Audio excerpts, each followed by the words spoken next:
Welcome back. Before the break, we heard how important it is to fill the gaps in our local workforce with students. But how can we make sure our youth are ready for the jobs, and how will they handle juggling both schoolwork and extracurricular activities as well? In the city of Lloydminster, there's ample opportunity for students, if they're looking for part-time work, to easily find jobs in the city of Lloydminster. We have students here that, depending on their lifestyle and what they want to do, if they're into sports, which is fine, but some students are looking for, they want to pay for the cost of a vehicle or their cell phone costs, so they need some revenue to pay for those expenses. And schools in our area have programs in place to help our students achieve their goals of employment. Well, we can start off with everything from resume building to mock interviews we have with our students. We walk through them. Then we use websites such as career counseling, scholarship seeking such as studentawards.com, to just name a few.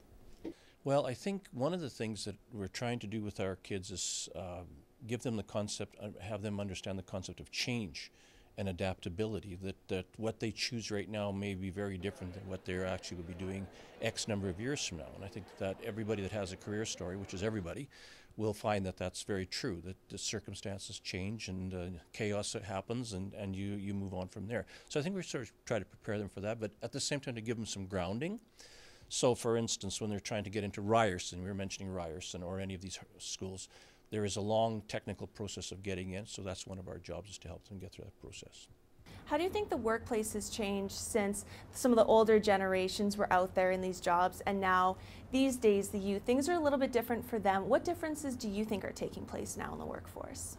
I think first of all, our students are recognizing that they do need the education. So they're going to work now so that they can have some play money, learn some skills, but they know that it's important to stay in school.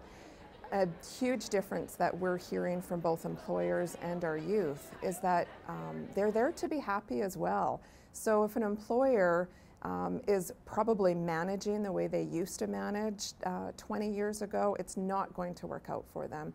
The students want to know that they're useful, they make a difference, and they're appreciated.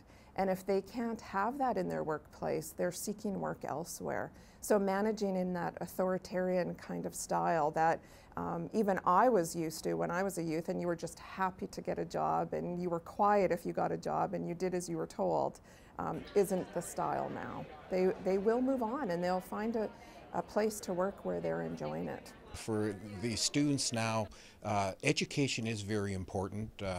The industry has came forth, such an example, the Alberta Apprenticeship Association and same as Saskatchewan really want the students to have their grade 12 before they go into the apprenticeship or the trades route in general. So education is very important that we find in today's youth.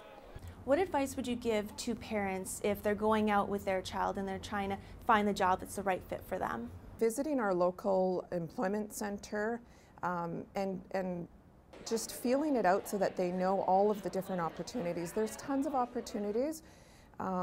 Talking with their youth so that the youth are understanding what to ask the potential employer about.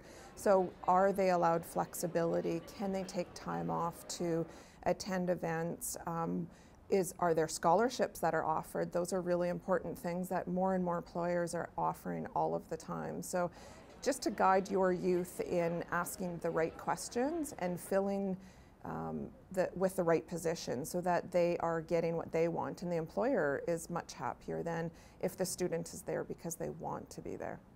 What's some advice that you would give to employers if they're searching to fill some of their jobs with students? I think the employers need to focus on flexibility. As a parent myself and somebody who works with employers, talking about flexibility is probably the key initiative to getting positions filled and keeping it successful for students.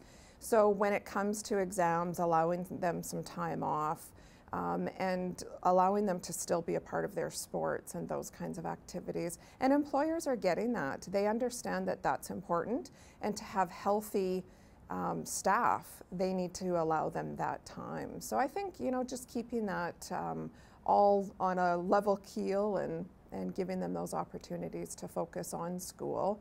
And the employers also know that succession planning involves the advancement of their youth. So to keep them in school, keep them learning, and continue to mentor them is important not only for the youth, but for the business. Most employees are very, very supportive of students in the education and even if they're in their athletic endeavors, and they will try to work around. If you have a good employer and if you have a good person that's working for you, we have found that most employees in town here will gladly work around the student's schedule. I think time management is the key to everything. Students who come back to our school tell us that one of the reasons they have success or don't have success is that they're managing their time is poor or it's good. So consequently, the time management is very important. So if a student is looking at 30 hours a week of work and 30 hours of school, that's really running 2 jobs. And that could conflict and maybe both don't do very well. Some have to work more, some have different family situations, and we just try to understand that and be supportive of students who have to do that. It's clear that having successful kids is important for our entire community. And after the break, we'll talk to some students and their parents who took part in Take Your Kids to Work Day.